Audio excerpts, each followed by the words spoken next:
I think the Rams are the best bet to win the Super Bowl right now. And a Matthew Stafford Super Bowl this year could maybe change NFL discourse for the better when it comes to understanding how many moving parts there really are when we talk about winning games, winning championships, and considering context when we evaluate all that stuff in relation to individual players. Matt Stafford has always been elite. Like, you look at his last decade in Detroit, 2011 to 2020, his 17 game averages were 278 yards a game, 29 and a half touchdowns. He was top 7 in touchdowns overall in that span and yards. Like, that's over a decade. But Detroit, again, had this horrific running back play. They had a bottom 5 defense overall in the decade, so they just didn't win a lot of games. Like, famously, he had never won a playoff game before he got to LA, and he was pretty much always underrated because of that. He was only even a Pro Bowler, Logan, one time in Detroit. He gets to the Rams at 33 years old. He's not suddenly getting way better at that age,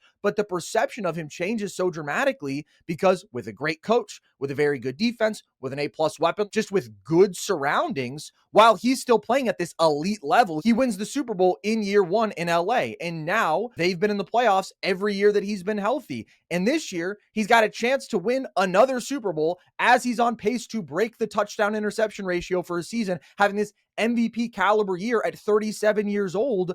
So I just think it would be beautiful to see the guy who was literally called Stat Padford, Logan. That was his nickname because people said, yeah, he puts up numbers, but he doesn't win games. As he was carrying these miserable teams to the best of his abilities, if he were to now win 2 Super Bowls in his mid to late 30s, I would love to see how that forces people to reconsider their notions of what a winner is at quarterback, which is this very ambiguous term that gets thrown around. How we value team success for individuals in this sport where you got a 53-man roster, you got 3 phases of the game, you got 2 sides of the ball, you have so many factors in which one player is not involved, and yet so many people try to make it all about this quarterback won it all, this quarterback didn't. Pointing just at wins and losses when it comes to quarterbacks is one of the biggest plagues that we have in NFL discourse, and it leads to great quarterbacks being underrated. It leads to mediocre quarterbacks being overrated, and overall, I think it's just misused. And if anybody proves how much that can all change depending on situation over an entire career,